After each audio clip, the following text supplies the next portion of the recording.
Everyone's asking the wrong question about Iran. And if we keep getting this wrong, the cost will be far greater than most people are willing to admit. Everywhere you look, it's the same question. Is it worth it?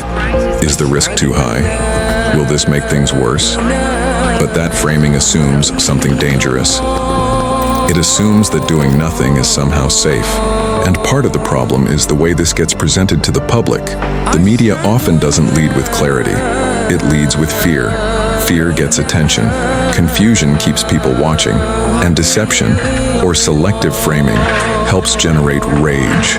So instead of helping people think clearly, they flood the screen with panic, emotional reactions, and half-framed questions. That's how people get pushed into reacting, instead of understanding. And while all that noise is happening, the real pattern gets ignored. This didn't start yesterday. The Iranian regime has operated with a pattern for decades. Control internally, pressure externally, expand influence through ideology, intimidation, and proxies.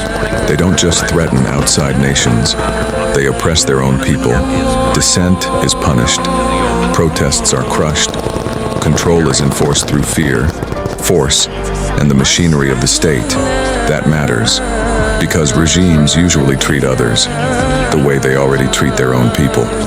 When power is on the line, and beyond its own borders, the regime doesn't always act directly. It funds, trains, arms, and empowers proxy groups. Groups like Hezbollah are not random side players. They are part of a larger strategy, a way to project force, spread influence, and create instability without always taking direct ownership in the moment. That gives the regime reach, it gives it leverage, and it lets danger spread farther than many people realize.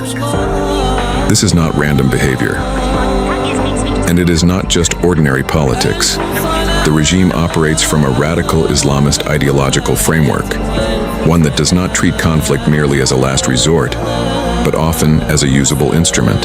That ideological foundation matters, because when radical belief, state power, and strategic patience combine, the threat becomes more than rhetorical. And now add the most dangerous layer of all, nuclear capability.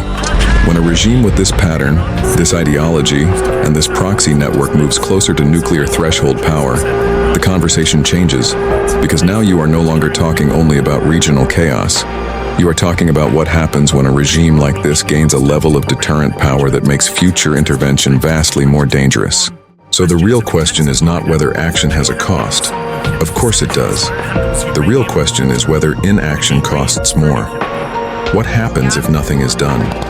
What happens if the regime grows stronger? What happens if its proxies grow bolder? What happens if it crosses the nuclear line? Most people won't think that far. They'll react to the panic. They'll react to the headlines. They'll react to the fear. But clarity demands more than reaction. It demands that you ask the harder question. If you value clarity over confusion, this channel is for you. Like and subscribe.